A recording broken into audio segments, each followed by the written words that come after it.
সেই ব্যক্তিটা তোমাদের মধ্যেই বিলাল রাদিয়াল্লাহু তাআলা আনহু। বিলালকে চিনো তোমরা? হ্যাঁ, তা চিনি। বিলাল রাদিয়াল্লাহু কাক গেল, আরে বাবা, একজন কালো কুৎসিত গোলাম হাফসের লোক, সে আপনার আগে জান্নাত যাবে? হ্যাঁ, তা যাবে। আচ্ছা, আপনারা বলুন তো, আজান আগে না নামাজ আগে? কোনটা আগে হয়? আজান আগে হয়, আর 15 মিনিট 20 মিনিট পরে নামাজ হয়। তাহলে আজানটা দেওয়ার জন্যে বিলাল রাদিয়াল্লাহু তাআলা মুয়াজ্জিন ছিলেন।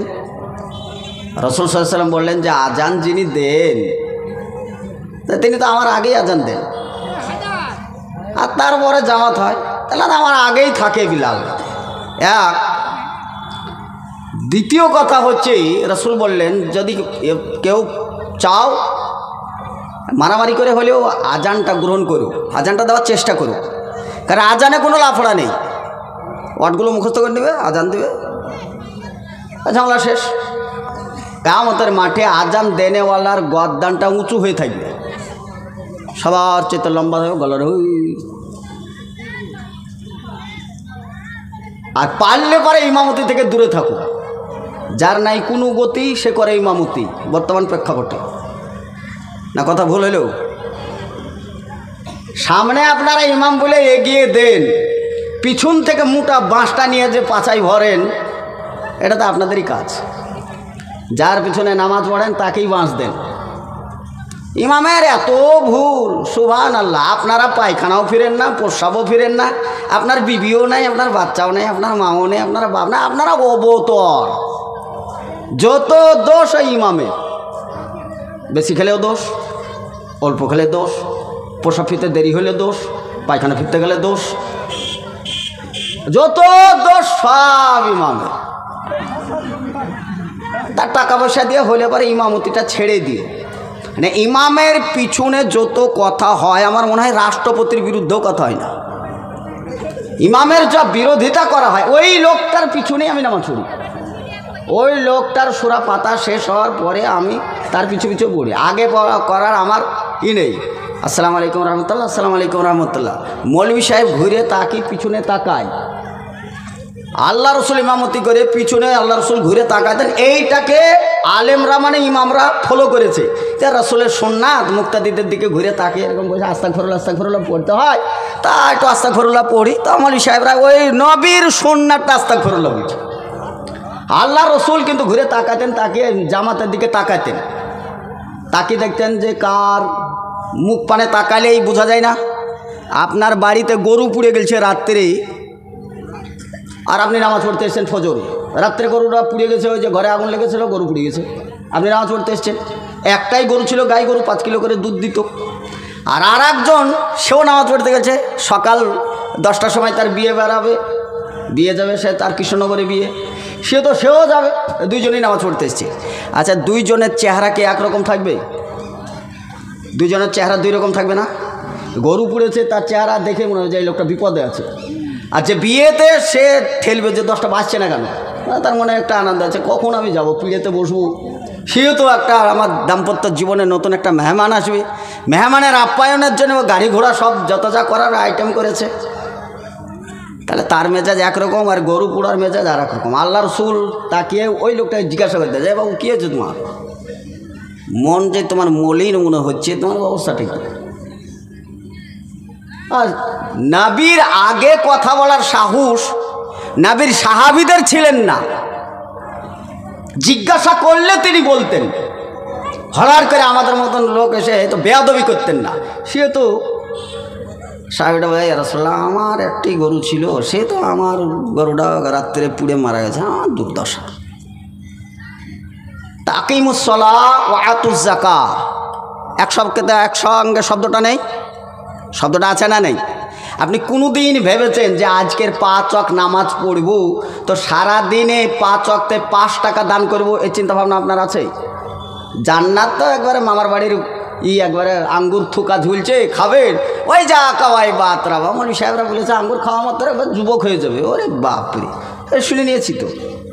সেও তো 5 ওয়াক্ত নামাজ পড়লাম যখন, তো 5টা টাকা দান করতে হবে। ও দানের কথা বললে তো মাশাআল্লাহ, আবার আমরাই পড়ি তো দান নেওয়ার লোক। দেওয়ার লোক আপনারা আর আমরা নেওয়ার লোক।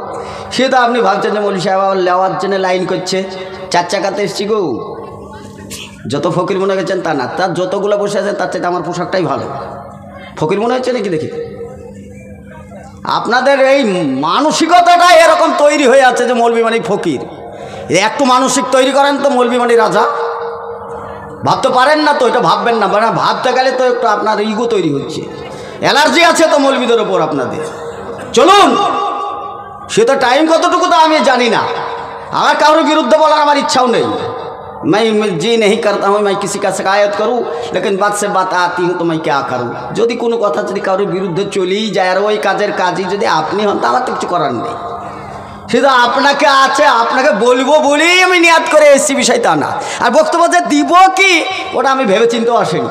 আমার কোনো বিষয় বাঁধা থাকে না, কোনো আমার গদও নেই। আর কোনটা বলবো বলে আমি এই গদের ওপর টিকে থাকবো ওটা বিষয়ে আমার বক্তব্য থাকে না। আর পরিবেশ পরিস্থিতি দেখি, দেখার পরে এখানকার মানুষ এইটা গিলতে পারবে, ওইটা আমার কাছে ভারী হয়ে যাবে, আমি চ্যাপ্টার চেঞ্জ করে দিই। আমি এখানে দেখলাম জালসা হায়ার এডুকেটেড লোক শুনে না, শিক্ষিত মানুষরা শুনে না, যারা আমরা শুনেছি গ্রাম্য মানুষ বুঝে আমি বক্তব্য চেঞ্জ করেছি। চলুন, ফলে বক্তব্যের গতি হারিয়ে লাভ নাই। তাহলে আল্লাহর রসুলের চিন্তাভাবনা কী ছিল? যে লোকটা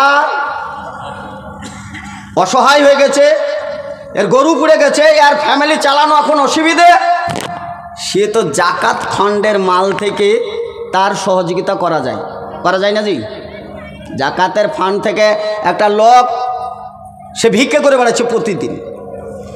তো আপনারা সবাই মিলে যারা জাকাত ফান্ডের টাকা তারা দিয়ে একটা টুকটুকি কিনে দিয়ে বলে যে বাবা ভিক্ষে করে আর বেড়াতে হবে না, তুমি টুকটুক চালিয়ে 10 টাকা করে ভাড়া মরে খাও, বলা যায় কি যায় না? ও যদি টুকটুক চালিয়ে বড় লোক হয়ে যায় তাহলে তা আপনার আবার ওরে বাবা রে শালা আমার টাকায় বড় লোক হয়ে গেল রে, তা আর এক বিপদ। আই দফি হাব্বাতিহি কাল কালবে সুম্মা ইয়ারজায়াকা, হাদিস। কোনো জিনিস দান করার পরে ওই দানের উপর লোভ হয়, তাহলে ওই কুকুরটার মতন যে কুকুরটা বমি করে ফেলে আবার সুম্মা ইয়ারজায়াকা, আবার কুকুরটা ওই বমিটা গিলে খায়। তা আমাদের অবস্থা এরকম, কেউ যদি আপনার দানে বড় লোক হয়ে যায় তাহলে আপনার চোখটা ঠিক গেল, এ শালা কাল ভিক্ষে করে বেড়াচ্ছিল আজকে কোটিপতি হয়ে গেল, বলেন না? ও মৌলভী সাহেব এত গাল দিচ্ছে কেন? তা আপনারা গাল দেন কেন? এই গালটা তো আমার না, আমি কেন গাল দিতে আসবো? ভাষাটা তো আপনারাই বলেছেন, আপনাদেরটা আমি নকল করলাম। আপনারা বললে কোনো দোষ হয় না, আপনি সেই আব্দুল কাদের পীর জিলানির কি চাচাতো ভাই, আপনার সব মাফ হয়ে গেছে। আমরা বললি সব দোষ হয়, যে আগেই বলেছি যে আমাদেরকে সামনে আগিয়ে দিয়ে পিছনে বাঁশ, সব দোষ আমাদের। আরে যত দোষ দেন আমার সম্বন্ধে সবাই জানে, সে তো আমার আর এটা গায়ে লাগে না, কারণ আমার ভাষা সম্বন্ধে আমার সম্বন্ধে সবাই জানে। এ কারণে সোশ্যাল মিডিয়ায় যাই তো এটা সবই চলে যাবে, গাল টাল একটু কাটাকাটি হবে না, সব চলে যাবে। আর সব চলে গেলে আপনি আবার পরে চায়ের দোকানে বসে শুনবেন এই শালা মৌলভীটা কে রে, শুধুই গাল দিচ্ছে, আপনিই বলবেন। ফলে আপনারা বললে আপনাদের মুখটা পবিত্র, আমরা বললে আমাদের মুখটা নাপাক। চলুন, তাহলে আল্লাহ রসুলের ঘুরে তাকানোটা সুন্নাত মোতাবেক, লোকের মানসিকতাটা বুঝে তাকে সাহায্য সহযোগিতা করে, তার মুখে হাসি ফুটানো। আর আমাদের ইমামরা ওই সুন্নাত অনুপাতেই ঘুরে তাকায়, তাকিয়ে যখন বিয়ে পড়ানোর সময় কাবিল নামার খাতা নিতে এসে জিভেতে কামড়ে, সারা ইমাম সাহেবকে তো বলা হয়নি, ইমাম সাহেবকেই নিমন্ত্রণ করা হয়নি। তখন দেখা গেল মৌলভী সাহেব মনে কিছু করেন না, বিরাট ব্যস্ততার মধ্যে ছিলাম, এদিক ওদিক গরু আনা আনা হ্যাঁ না মানুষকে জিয়াফত দেওয়া যাতেই ব্যস্ত ছিলাম। হুজুর আপনাকে বলা হয়নি বিয়েটা জোহরের নামাজ পড়ে একটু পড়াইতে হবে। কেন আপনি পড়াবেন? হুজুর কেন পড়াইতে যাবে? হুজুর যেটা আপনার হুকুমের গুলামি করছে, সে তো এই হুকুমটা ওকে শুনতে হবে। আমার মতন লোক হলে ওই বিয়ের দিকে ঘুরেও তাকাবে না, তোমার জিয়াফত সব শেষের দিকেই। ইমামের রসুল তাকাতেন লোকের সহযোগিতা করতে, লোক আমাদের সহযোগিতা করছে। সবারই ভাত এসে 2:30টায় খেয়ে এক গড়া মেরে এসে ইমাম সাহেবের ভাত আসে না, শেষে এক মুরব্বী এসছে নামাজ পড়তে। এই মুরব্বী এসে বলছে, হ্যাঁ চাচা ভাতটা আসেনি, একটু ব্যবস্থা করেন।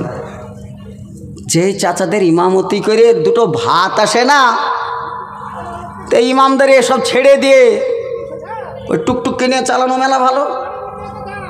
যে কোনো হোটেলে দাঁড়িয়ে কষে গরুর গোশ দেখে খিলান করতে করতে চলে আসবে, লোকে দেখবে। মসজিদে আসার ও ভাতের আশায় বসে থেকে কী দরকার?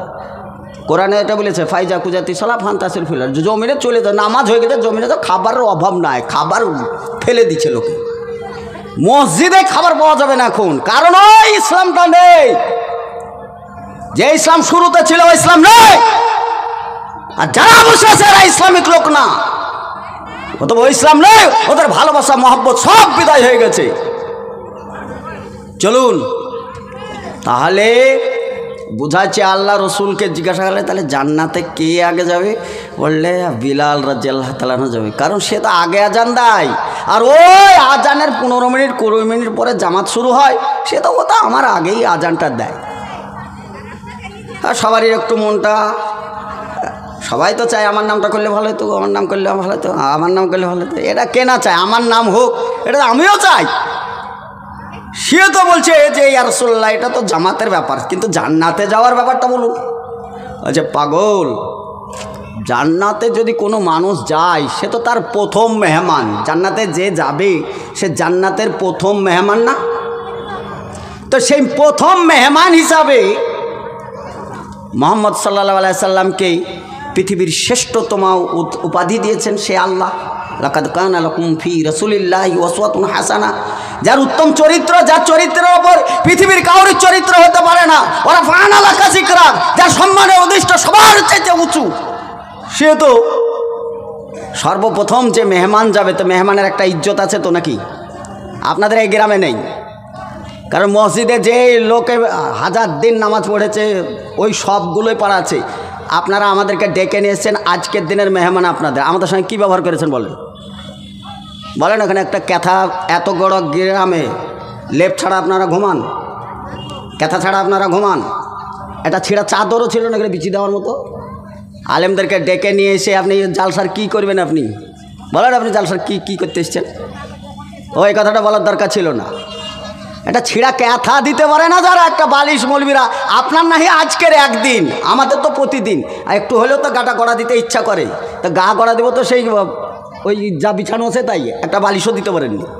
মেহমানের ইজ্জত করতে হয়, এইটুকুই যদি না শিখতে পারেন জালসার কী শিখেন আপনারা?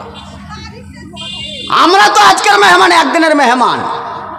একদিন আপনি ডিসিপ্লিন ঠিক রাখতে পারেননি, সারা জিন্দেগীর ডিসিপ্লিন আপনি কী করে ঠিক রাখতে পারবেন? অথবা ইসলাম নয়। রাসূল সাল্লাল্লাহু আলাইহি সাল্লাম নিজে খেতেন, খেজুর টেজুর খেতেন, সেই সময় জবের বেশি ছিল, উত্তম খাদ্য খাবার দিতেন, নিজে পুরাতন ছেঁড়া ফাটা পড়লেও মেহমানের একটু সম্মান করতেন। রাসূলের আদর্শ তো একটু থাকা দরকার, এটাও তো নেই। চলেন তাহলে পরে মেহমানের জন্যে কি করা যায়? রাসূল সাল্লাল্লাহু আলাইহি সাল্লাম বললেন, আমার জন্যে জিবরিল আমিন একটা ঘোড়া নিয়ে আসবেন। আর সে তো মেহমানের সম্মানার্থে একটা ঘোড়া ব্যবহার করার জন্য আমার কাছে জিবরিল নিয়ে এসে উপস্থাপন করবেন। করার পরে বলে, ইয়া রাসূলুল্লাহ আপনি এই ঘোড়ার উপর উঠুন, আর তারপর আপনি জান্নাতে যাবেন। সে তো জান্নাতে যেতে হলে এই ঘোড়ার উপর আপনাকে উঠতে হবে। আপনার যে একটা ইজ্জত আছে, সারা পৃথিবীতে যত মানুষ আছে সমস্ত মানুষের উপর আপনার একটা ইজ্জত আছে, সেই ইজ্জতের জন্যে আল্লাহ রাব্বুল আলামিন আপনার ব্যবস্থা করেছে এই যে একটা ঘোড়া। সে তো আমি আপনাকে নিয়ে এসেছিলাম, ঘোড়ার উপর আপনাকে বসতে হবে। এখন ঘোড়ার ওপর চাপার পর ঘোড়াটা নিয়ে তো জান্নাতেই যেতে হবে। ঘোড়ার লাগামটা থাকবে কার হাতে? বিলাল রাদিয়াল্লাহু তাআলা আনহুর হাতে।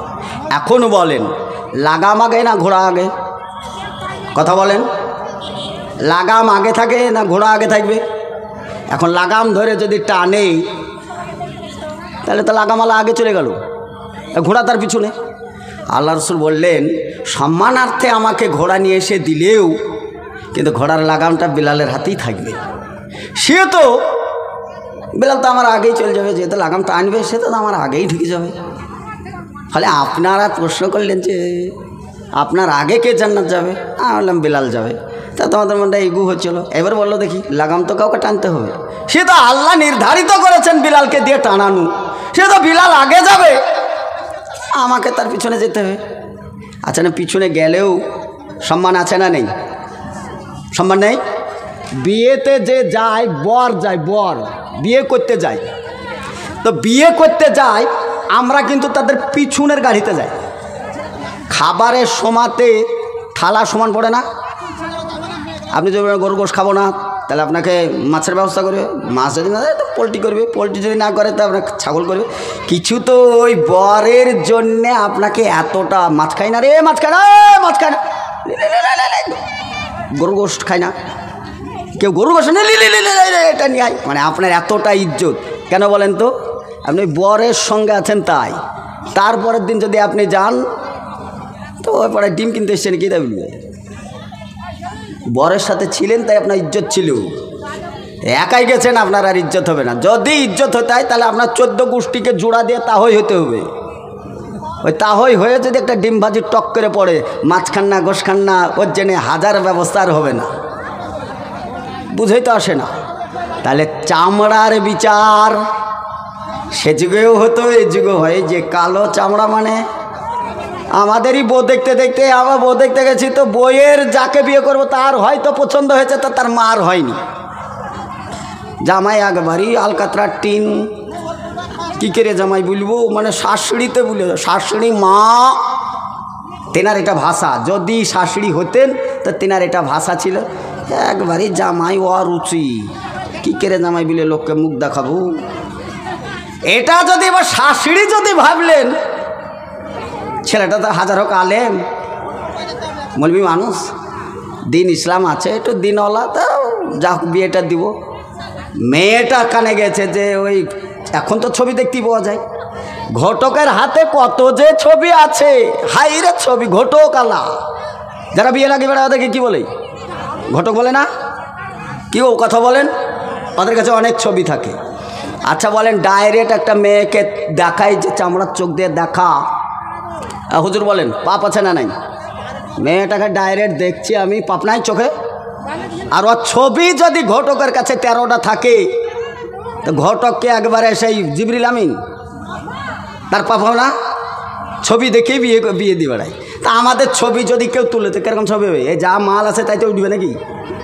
তার মা পছন্দ করে তো তার ছা করে না, তার ছা পছন্দ করে তো তার মা করে না। বিয়ে 20 বছর থেকে খুঁজতে লেগেছে, 28 বছর 8-10 বছর লেগেছে শুধু জামাইকে পছন্দ করতে। আমার তো তখন যাকে পাবো তাকেই বিয়ে করতে হবে, কারণ আমার তো সবই হাত ছাড়া। কিন্তু আমাকে পছন্দ তাদের 8 বছর লেগেছে, তাও সুস্থভাবে খুব ভালো একবারে পরেশগার ফ্যামিলি পাইনি। শেষে রাগ করে মদ মাতালের বাড়িতে মাথা ঢুকি বিয়েটা করে, আই বড় নামটা ঘুচা নিলে কথা, তাই সেখানে বিয়ে করেছিল। তাহলে পরেশগার শুধু ওপরে এই মুখে 2টা দাড়ি রেখেছে, হাতে সোনাল্লা সোনাল্লা। ওই বেটাকে বউ দেখতে বলেন, আগে আমার গুলা আছে কিনা দেখবে, ট্রেক্টর আছে কিনা দেখবে, 10 বিঘে জমি আছে কিনা দেখবে, তারপর আমি কি করি তা দেখবে, তারপর আর বিটিকে দিবে। তোমার বিটিকে তো 250 চালের ভাত দেবো, বুরখায় ঢেকে নিয়ে বেড়াবো, কি দেখো তুমি? তাহলে সব জায়গায় দ্বিচারিতা। তাহলে একটা গেল এক চ্যাপ্টা, চামড়ারও বিচার হয়। রাসূল সাল্লাল্লাহু আলাইহি সাল্লাম বললেন, ইসলাম শেষ হয়েছে সেই জামানাতে যে ইসলামটা ছিল ভ্রাতৃত্ব সম্পর্কের ইসলাম, ইউনিটির ইসলাম, ইউনিফর্মের ইসলাম। যুদ্ধক্ষেত্রে আমরা দেখেছি 8 দিন 10 দিন খাবার তো দূর কি বাত, সামান্য পানি তারা খাবে, 1 গ্লাস পানি, এই পানির ব্যবস্থাটা না থাকায় তাজা উটকে জবাই করেছে নিজের প্রাণ বাঁচানোর জন্যে।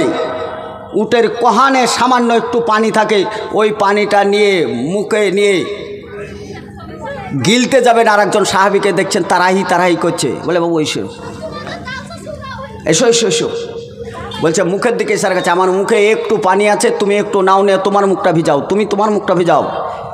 1 কলি পানি তাদের ভিতরে না দিয়ে তারা এক অপরের সম্পর্ক বজায় রাখার জন্যে তারা ইউনিটি তৈরি করেছে। রাসূল সাল্লাল্লাহু আলাইহি সাল্লাম তিনি আবু বকর সিদ্দিক রাদিয়াল্লাহু তাআলা আনহু তিনার মেয়েকে বিবাহ করলেন। উমর রাদিয়াল্লাহু তাআলা আনহু তিনার মেয়েকে বিবাহ করলেন। আর নিজের মেয়ের বিবাহ উসমান রাদিয়াল্লাহু তাআলা আনহুর সঙ্গে আলী রাদিয়াল্লাহু তাআলা আনহুর সঙ্গে একটা প্ল্যাটফর্ম তৈরি হলো। পৃথিবীর সব ছেড়ে চলে গেলেও এরা চারজন আমাকে ছেড়ে যাবে না। তাহলে একটা জায়গা তৈরি হলো। এখন চারটে জায়গায় ফার্স্ট একটা জায়গা বলতাম কেনা চাই, আমার সম্মান হোক, ইজ্জত হোক, আমার কথা আলোচনা হোক, এটা কেনা চাই। এই ব্যাপারে একটা হাদিস বলি। রাসূল সাল্লাল্লাহু আলাইহি সাল্লাম তিনি চাটাইয়ের ওপর চিত হয়ে শুয়ে আছেন। আজকে ডাক্তার বলেন আর বিজ্ঞান বলেন, তারাও বলছে যে তোমরা এই খালি বিছানায় চাটাইয়ের ওপর শুয়ে থাকো, শিরার রোগ হবে না, মাজা ব্যথা হবে না, শক্ত বিছানায় শও। রাসূল সাল্লাল্লাহু আলাইহি সাল্লাম একদম শক্ত বিছানায় শুয়ে থাকতেন। সারা পৃথিবীর যিনি বাদশাহ, চলমান পাহাড়, সোনার পাহাড় পর্যন্ত তিনার সঙ্গে যাতায়াত করার ইঙ্গিত ছিল। আসমানের চাঁদকে আঙুল দিলে পরে দুটো ভাগ হয়ে যেত। এমন একটা পাওয়ারফুল নবী চাটাইয়ের উপর শুয়েছিলেন। আজকের বিজ্ঞান তদন্ত করে প্রমাণ করেছে যে চাটাইয়ের উপর শুয়ে থাকলে অধিকাংশই রোগ, তোমার শিরার রোগগুলো ভালো হয়ে যাবে, গ্যাস্ট্রিক হবে না, ফুসফুস গরম হবে না। যত গদি, যত হুডালা খাট, যত গোলবালিশ, তত ঘুমের নালিশ, ঘুম হয় না। তাহলে রাসূল সাল্লাল্লাহু আলাইহি সাল্লাম এরকম করে শুয়ে আছেন, কাপড়টা এইখানে উঠে আছে, একদম এটা গোটায় বেরিয়ে আছে। আবু বকর সিদ্দিক রাদিয়াল্লাহু তাআলা আনহু আসলেন, আসার পরে বললেন আসসালামু আলাইকুম। ওয়ালাইকুম সালাম। আবু বকর বসে বসে বসে কিছুক্ষণ পরে উমর রাদিয়াল্লাহু তাআলা আনহু আসলেন, সালাম দিলেন। আল্লাহ রাসূলুল্লাহ ওয়ালাইকুম সালাম। বসো উমর, বসো বসো বসো। দুইজনকে দুই পাশে বসালেন। কাপড়টা এই জায়গায় থেকে গেল, কাপড়টা নামালেন না। কিছুক্ষণ পরে আলী রাদিয়াল্লাহু তাআলা আনহু আসলেন। আলী রাদিয়াল্লাহু তাআলা আনহু আসলেন, আসসালামু আলাইকুম। তা বলে আসো আসো বাবু আসো। আর তিনি আসলেন, আলে বসো বসো। আর তিনি একদিকে বসলেন। উসমান রাদিয়াল্লাহু তাআলা আনহু আসছেন, তখন বলছেন আসসালামু আলাইকুম। আল্লাহ রাসূল ধরফড়িয়ে উঠে কাপড়টাকে এইরকম শান্তি দিয়ে সুন্দর করে বসলেন। এখন বলেন প্রশ্ন আছে না নেই? আবু বকর আসলেন, কাপড়টা এইখানেই, উমর আসলেন, কাপড় এইখানেই, আলী আসলেন, এটা এইখানেই। তাহলে দুইজন শ্বশুর, একজন জামাই। 3 নাম্বার 4 নাম্বার যখন উসমান রাদিয়াল্লাহু তাআলা আনহু আসছেন, তখন কিন্তু কাপড়টা আল্লাহ রাসূল নামিয়ে সামনে বসছেন। এখন তো প্রশ্ন আছে, প্রশ্ন আছে না নেই? আয়েশা রাদিয়াল্লাহু তাআলা আনহা, রাসূলের মাথা মুবারক আয়েশা রাদিয়াল্লাহু তাআলা আনহা যখন ঋতুর অবস্থা, হাইজের অবস্থায়, তখন তার জাঙের ওপর মাথা দিয়ে আল্লাহ রাসূল কোরআন পড়েছেন। হাদিস সহিহ, বুখারী, মুসলিম, শিয়া 7টা সব হাদিসই আপনি নজর লাগালে পাবেন। কিছু হুজুর তো এই বক্তব্যের প্রতিবাদ তাদেরকে করতেই হবে, নাহলে তাদের তো আবার মুখরোচক আবার পূরণ হবে না। তারা তো সাবজেক্ট খুঁজে পাবে না, এগুলোর যদি আবার তা খুঁজে না বলে, এর প্রতিবাদ তাদেরকে করতেই হবে। মানে তাদেরকে প্রতিবাদ করতে হবে এই কথাটা, আরে চামড়ার বিচার হয় এই কথাটা বলতে আমি এতদূর ঘুরেছি। এইদিকে একটু বলি, বলার পরে বলবে মৌলভী সাহেব সেই কথাটা বললেন না, একটু মনে করে দিয়েন যদি ধ্যান থাকে। তাই জাঙের ওপর মাথা দিয়েছেন আয়েশা রাদিয়াল্লাহু তাআলা আনহা তখন ঋতুর অবস্থায়, আর আল্লাহ রাসূল মাথা দিয়ে কোরআন তেলাওয়াত করছেন। আরে নবীর কোরআন তেলাওয়াত করতে কোনো অসুবিধা হলো না, এই দেশের হুজুরদের অসুবিধা হয়। এখনো যদি কোনো মহিলার মেয়েদের যদি কোনো ঋতুর আসে, সে কোরআন লাড়া ছোঁয়া এসব ব্যাপার কোরআন তেলাওয়াত করতে পারে, কোনো দুয়ার মধ্যে পড়ে। ফলে সুস্থভাবেই তো কোরআন তেলাওয়াত করে না, তার আবার অসুস্থভাবে আবার কী করে তেলাওয়াত করবে, ওটা তো একটা আলাদা সাবজেক্ট। তা আয়েশা রাদিয়াল্লাহু তাআলা না, এখন যদি জাঙের ওপর স্বামী স্ত্রীর যদি মহব্বত থাকে, যদি ভালোবাসা থাকে, তা আপসেই যদি জাঙের ওপর মাথা দেয়, তাহলে পরে তো হাতটা এমনি মেয়েদের হাত মাথার ওপর যাবে না, যাবে না? আচ্ছা নবীর উম্মত এখানে আপনার স্ত্রীর জাঙের উপর মাথা দিয়ে কবে শুয়েছেন? একজন হাত তুলেন। মৌলভী সাহেব এমন লজ্জার কথা বলে দিলেন, এইটা কি আর পারা যায়? যদিও কেউ শুয়েছে তা হাত তুলতে পারবে না। আর এমন সম্পর্ক রেখেছে, আমার জানা মতে ওই জাঙের ওপর মাথা মনে হয় কারোর পড়েছে কিনা তাও আবার সন্দেহ। ভালো তো আর বউকে বাসে না, বইয়ের বোনকে ভালোবাসে, নিজের বকে গোডাউনে জমা দেয়, আর শালিকে পার্কে নিয়ে যে মুনফুলি খাওয়ায়, মানে বাদাম খাওয়ায়। নিজের বটা পাসপোর্ট ভিসা দেওয়া আছে, এটাকে গ্রহণ করে না, শালিটাকে নিয়ে মজা মারে। আরে তো মাশাআল্লাহ নবীর উম্মত কেউই কিছু বলে না, একটার সাথে আর একটা ফ্রি দিয়েছে। যায়েন আপনি, মরেন, আপনার মরতে দেরি, মরতে দেরি, মরেন আপনি। আয়েশা রাদিয়াল্লাহু তাআলা আনহা আল্লাহ রাসূলের মাথায় এরকম হাত বোলাচ্ছেন, আর সেই সময়টা ছিল একদম লাইলাতুল বেদার, পূর্ণিমার চাঁদ, অগণন নক্ষত্র দেখা যায়, চাঁদটা একবার টক টক টক টক করছে, আর দিনের মতন রাত, এরকম রাত দেখা যায় কি যায় না, হয় না? আল্লাহ রাসূলের মাথাটা হাত বোলাতে বলাতে আয়েশা রাদিয়াল্লাহু, ও আল্লাহ রাসূল, এই যে তারা, প্রচুর নক্ষত্র দেখা যায়, আবার চাঁদ, এতটা নেকি কারোর আছে? এতটা নেকি কারোর আছে? আল্লাহ রাসূল বললেন, হ্যাঁ আছে, হ্যাঁ এতটা নেকি আছে। তো এখন এই নেকিটা আছে বলা শুনে বলবে না কার?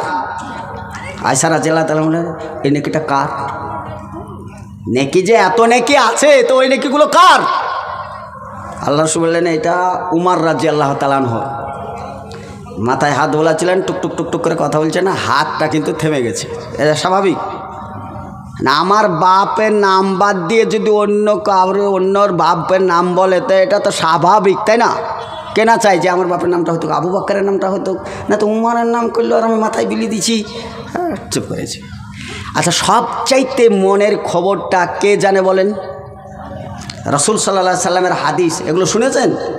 রাসূল বলেছেন, কোনো স্ত্রী সম্বন্ধে তার স্বামী যদি বলে যে আমার স্ত্রীর প্রতি আমি খুব সন্তুষ্ট এবং আমার স্ত্রীর চরিত্র খুব আমার কাছে প্রিয়, তা আল্লাহ রাসূল বললেন, যদি এই ব্যক্তি এই সার্টিফিকেট দিতে পারে, তাহলে ওই মেয়েটা জান্নাতে যাবেই।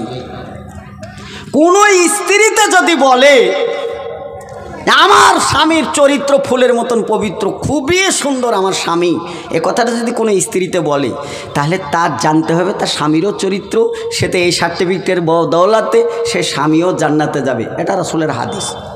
আপনার স্ত্রীকে আজকে এই রাত্রে যে জিজ্ঞাসা করবেন যে বহুদিন তো একসঙ্গে ঘর সংসার করলাম, তা কোনো দিন তো জিজ্ঞাসা করেন সোহেল সালাফি বক্তব্য রাখছিল, তা আমার ব্যবহার তোমার কাছে কেমন লাগে একটু বলো, জিজ্ঞাসা করবেন আপনার স্ত্রীকে আজকে।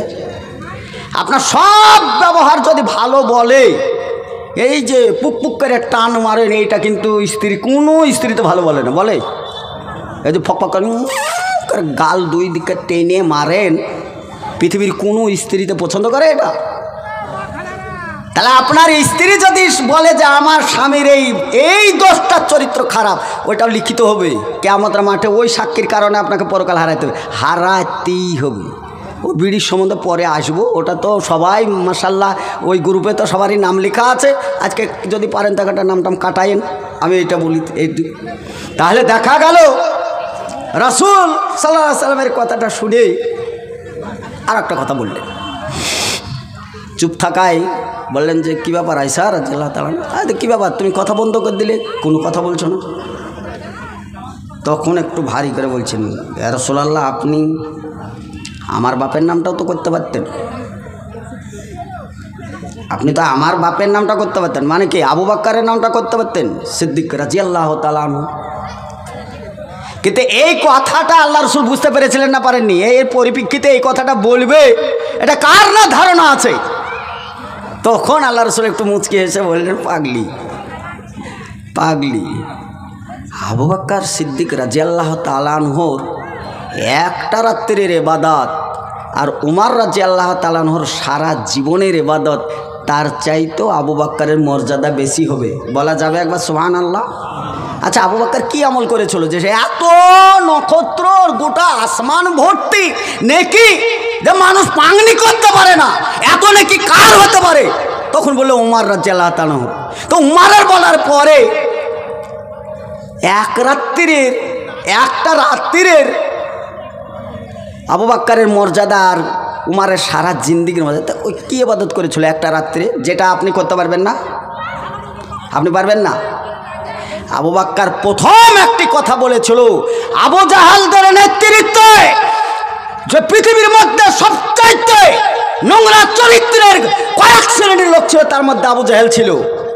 সে পৃথিবীর মানচিত্রে মুহাম্মদ সাল্লাল্লাহু আলাইহি সাল্লামকে মৃত্যু প্রমাণ করার জন্যে, জাদুঘর প্রমাণ করার জন্যে সর্বপ্রথম মুহাম্মদ সাল্লাল্লাহু আলাইহি সাল্লামের সঙ্গে সাক্ষাৎ করায় একটা কথা বলেছিল আবু জাহেল, হে মুহাম্মদ সাল্লাল্লাহু আলাইহি সাল্লাম, আপনি প্রতিদিন নিত্য নতুন কথা বলেন, আজকের নতুন কথা কিছু আছে? আল্লাহ রাসূল বললেন, হ্যাঁ তা আছে। আরে আজকের কি কথা আছে নতুন, বলো দেখি। বলে আজকের কথা আছে এই যে ফজরের সময় জিবরিল আমিন আসলেন, আসার পরে বললেন যে আপনাকে আপনার রব সাক্ষাৎ করতে ডেকেছে। আমি গেলাম, আল্লাহর কাছে গেলাম, আমি মসজিদে গেলাম, 2 রাকাত সালাত আদায় করলাম, আল্লাহর সঙ্গে কথা বললাম, অনেক কিছু বলার পরে এসে দেখছি তো আমি যেইখানে ওযু করেছিলাম ওই পানিটা এখনও গড়তেই আছে। আমি এই মুহূর্তের মধ্যে ঘুরে চলে এসেছি। যদিও বারে কথাটা এইভাবেই বলেছেন, শুধুমাত্র আবু জাহেলের জাহেলিটা আরো যেন বেশি হয় তার জন্যে। বলে মুহাম্মদ সাল্লাল্লাহু আলাইহি সাল্লাম, আপনি যে কথাটা বলছেন এই কথাটা কি আমি জনগণকে বলতে পারবো? আল্লাহ সাল্লাম, হ্যাঁ বলতে পারবে, কেন বলতে পারবো না? হ্যাঁ বলতে পারবো, বলো। আচ্ছা আপনাদেরকে বলি যে এই কথাটাই যদি আমাদেরও সন্দেহ হয় যে এটা সম্ভব, এত শর্ট টাইমে আসমানে যাওয়া, আল্লাহর সঙ্গে সাক্ষাৎ করা, আবার 2 রাকাত সালাত আদায় করা, আবার ফেরত আসা, আবার ওই পানিটা গড়ে বেড়াচ্ছে, এটা কি সম্ভব? এই কথাটা যদি আপনি আমার ধারণা হয়, তা আমি আবু বাক্কারের গ্রুপের না আবু জাহেলের গ্রুপের? কথা বলেন, কার গ্রুপের? তাহলে ঈমান কত সূক্ষ্ম আর কত দামি ঈমান। সর্বপ্রথম আবু বকর রাদিয়াল্লাহু তাআলা আনহুর কাছে যে আবু জাহেল বলছে প্রথম আর পাশের লোকটাকে যদি ভটকাতে পারি তাহলে তো কেল্লা ফাতে, তাহলে ওটাকে ভটকাই। আবু বকর খবর জানো? হ্যাঁ বলো। আরে মুহাম্মদ সাল্লাল্লাহু আলাইহি সাল্লামের খবর তোমার কাছে আছে, তুমি জানো? আরে কি খবর? হ্যাঁ বলো। হ্যাঁ মুহাম্মদ সাল্লাল্লাহু আলাইহি সাল্লাম বলছে 7 আসমান, সিঁড়ি নেই, টিড়ি নেই, ঘোড়া নেই, যাওয়ার কোনো রাস্তা নেই। বলছে 7 আসমান চলে গেলাম, আল্লাহর সঙ্গে কথা বললাম, ওইখানে সালাত আদায় করলাম, আবার আসলাম, তো ওজুর পানিটা গড়ছে। কি অবাস্তব কথা বলছে মুহাম্মদ, বলো তো। কি সহ্য করা একটা পাগলও তো বিশ্বাস করে না। আবু বকর বলছেন এই কথাটা কে বলেছে? তো মুহাম্মদ সাল্লাল্লাহু আলাইহি সাল্লাম বলেছে। কার সামনে বলেছে? আরে আমার সামনে, নিজ কানে শুনে এসে এই প্রথম বার্তাটা আমি তোমাকে দিচ্ছি, আমি প্রথম তোমাকে বলছি, আমি শুনেছি।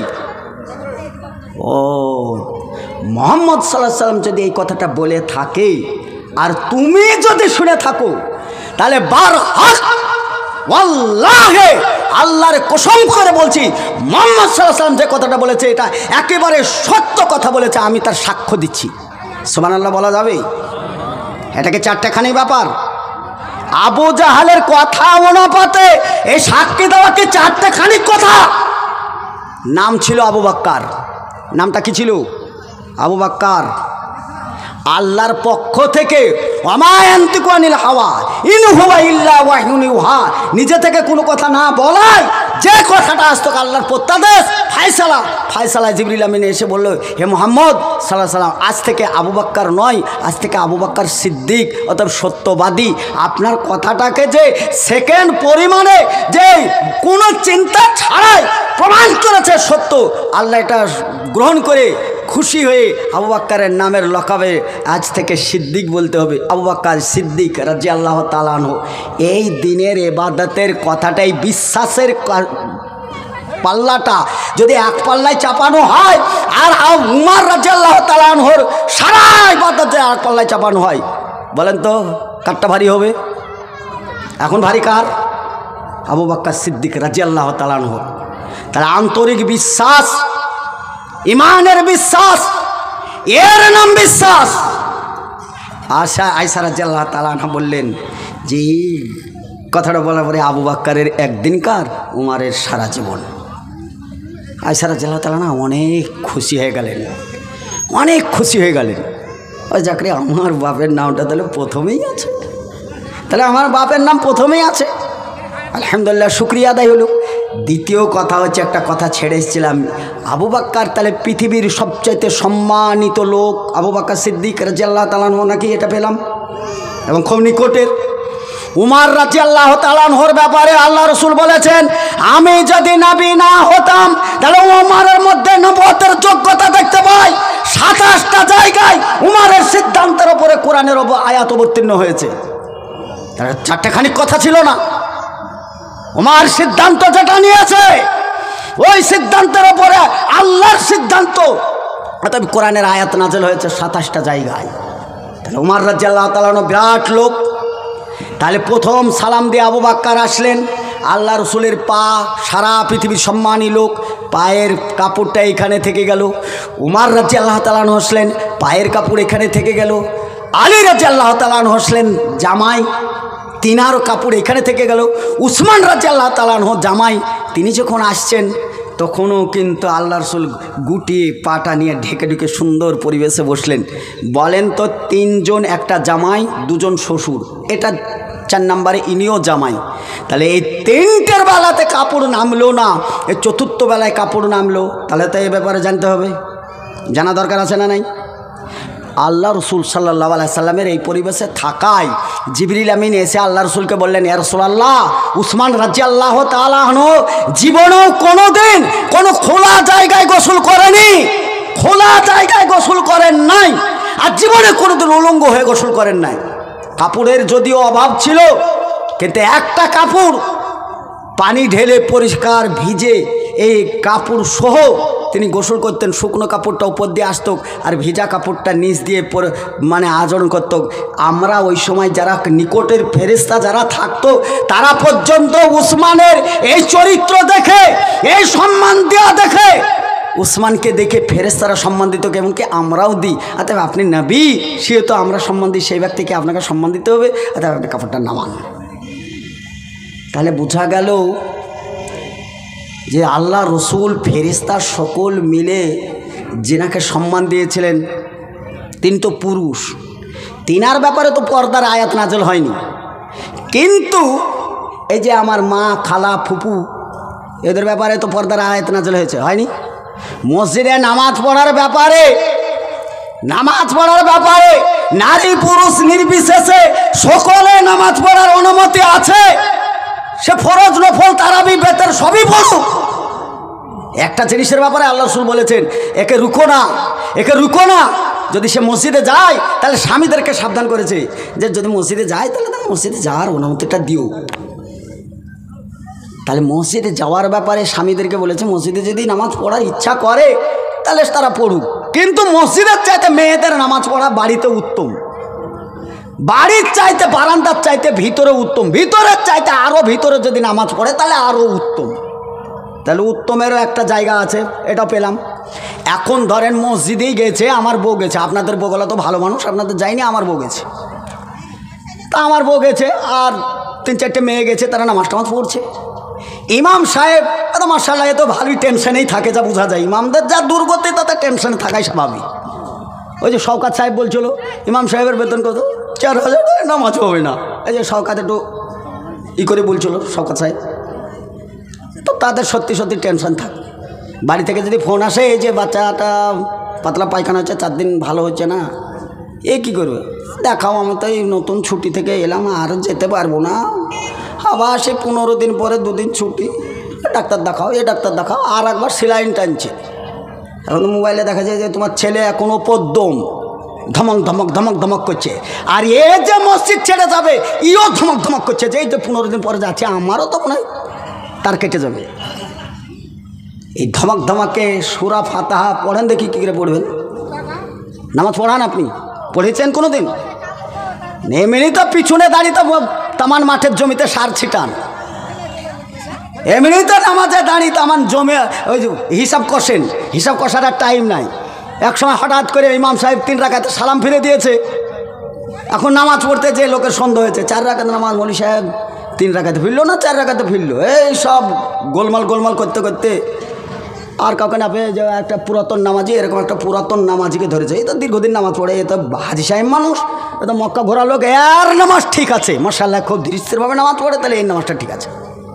এখন সবাই মিলে ধরেছে যে আমাদের তো নামাজ মনে হইলো একটু ভুলভাল, তো হাজি সাহেব আপনার মতে কি বলে, নামাজটা কি ঠিক হয়েছে না কি আপনি বলেন তো? বলছে না নামাজ আজকে 3 রাকাতই পড়েছে। এত সাঙ্গুইন হলেন কি করে? 3 রাকাতই পড়েছে, এত সাঙ্গুইন হওয়ার কি কারণ? আচ্ছা, তার কারণ হচ্ছে মৌলভী সাহেব যখন এসার সময় নামাজে দাঁড়ায়, আমিও অজু করে এসে মৌলভী সাহেবের সাথেই আমি দাঁড়াই।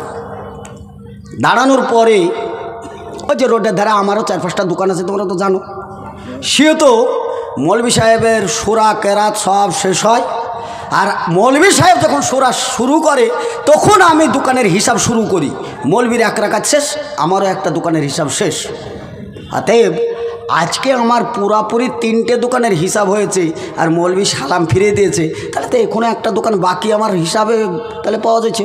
হিসাব তো এখনো বাকি আছে একটা দোকান, তাহলে আমার তো হিসাব আছে, এখনো দোকানের হিসাব হয় না। মৌলভী সালাম ফিরেছে, 100% 3 রাকাত।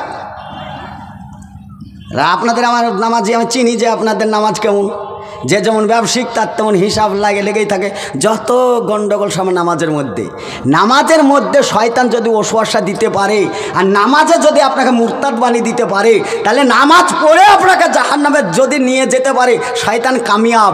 এর জন্যে আজান দিলে শয়তান দ্রুত গতিতে পালায়, যেহেতু শয়তান তার একটা কর্ম আছে। বুখারীর হাদিস বলছে পাদতে পাদতে পালায়, হাওয়া ছাড়তে ছাড়তে পালায়। তাই হাওয়া ছাড়াটাই তো শয়তানি কাজ। শুধু পালালে তো পালাতে পারতো, হাওয়া ছাড়তে ছাড়তে পালাবে কেন? তাহলে তো শয়তান নাম থাকবে না তো। তার জন্য হাওয়া ছাড়ার কথা এসছে। আসে কখন? আপনি যখন রুকুতে যান, সেজদা যান, তখন পাছা এসে করে দেয়, তখন আপনি মনে করলেন 22 হয়ে গেল নাকি, 22 হয়ে গেল নাকি। এই সন্ধ্যার ওপর না আপনার নামাজ হয়, 22 হয়ে গেল, নামাজ পড়বো না বেরাবো, পড়বো না বেরাবো, এই টেনশনে নামাজ হয়। তাহলে আজান দিলে শয়তান দ্রুত গতি পালায়, আজান শেষ হওয়ার সঙ্গে সঙ্গে নামাজে দাঁড়ায়, তখন আর পাছায় এসে ফু দেয়, নামাজ হবে? শয়তান প্রকাশ্য শত্রু আপনার পিছনে লেগেই আছে, শয়তান আপনার পিছনে লেগেই আছে। আপনাকে দিন থেকে ভটকে দিয়ে জাহান্নামে আপনাকে বানাতেই হবে, এটা শয়তানের টার্গেট। শয়তান পাস করেছে, কিন্তু আপনি আমি ঈমান নিয়ে পাস করতে পারলাম না।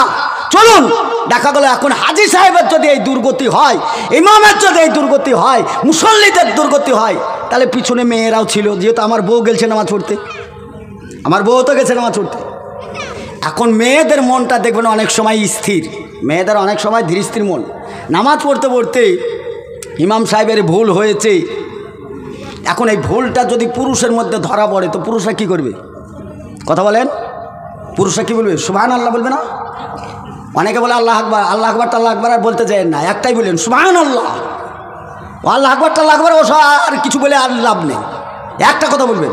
ভুল হয় সে সূরাতে, কেরাতে, রুকুতে, যেখানেই সুবহানাল্লাহ একটাই ভাষা ব্যবহার, একটাই সুবহানাল্লাহ। এখন পুরুষরা তো সব জায়গায় তেজ দেখে বেড়ায়, গলার গরম দেখে বেড়ায়, ইনকিলাব জিন্দাবাদ বন্দে মাতারাম, সবই তো আপনাদের গরম। নামাজও গরম দেখি সুবহানাল্লাহ বললেন, আপনার বউ কি বলবে? আপনার বউ তো ছিল, আমরা তো বলতে পারিনি, আমরা তো বুঝতেই পারিনি, আমাদের ভুল ধরতে পারিনি। বইয়ে কি বলবে? আমার গিন্নি ছিল, সে কি করবে? ও সুবহানাল্লাহ বলবে, বললে কি আর যায় আসে? ও সুবহানাল্লাহ বলতে পারলো না, এখানে পরস্কার দেখি, তা আবার সোজা বেড়া এরকম হিজড়ের মতন লাই, এই যে হিজড়েদের মতন পটপট করে দিবে, তাও হবে না, এরকম করে দিতে, উল্টো হাতে এরকম করে দিবে, যেন বুঝতে পারে ইমাম সাহেব যে নামাজে গোলমাল হয়েছে, পিছনে মহিলারাই সারা দিচ্ছে। কেন আপনি সুবহানাল্লাহ বলেন? আপনার 32টা দাঁত আছে, আর দাঁত নাই? আপনার মুখ আছে, মুখ নাই? ওই যে মেয়েদের আওয়াজ এখানে চলে আসছে। মসজিদের ভিতরে ইমামের ভুল হলে মেয়েরা আওয়াজ দিতে পারবে না, এটাই হাদিস। এইটা 1000 বছর আগে ছিল, 1500 বছর পরের মেয়েরা হাতে ঝান্ডা নিয়ে ভোটে দাঁড়াচ্ছে, আর আমার বউ প্রধান হয়েছে, আমি এখন আর লেবার। আমার বউ যদি প্রধান হয় তা আমি কি বলেন? আমার বউ যদি মেম্বার হয় তাহলে আমি কি? আর পেছনদার। তাহলে সেই 1500 বছর আগে সেই তখনকার নারীরা আর এখনকার নারীরা, উসমান রাদিয়াল্লাহু তাআলা খুব ভিতরে পর্দা পুশিদায় গোসল করে ফেরেশতারা সম্মান দিল।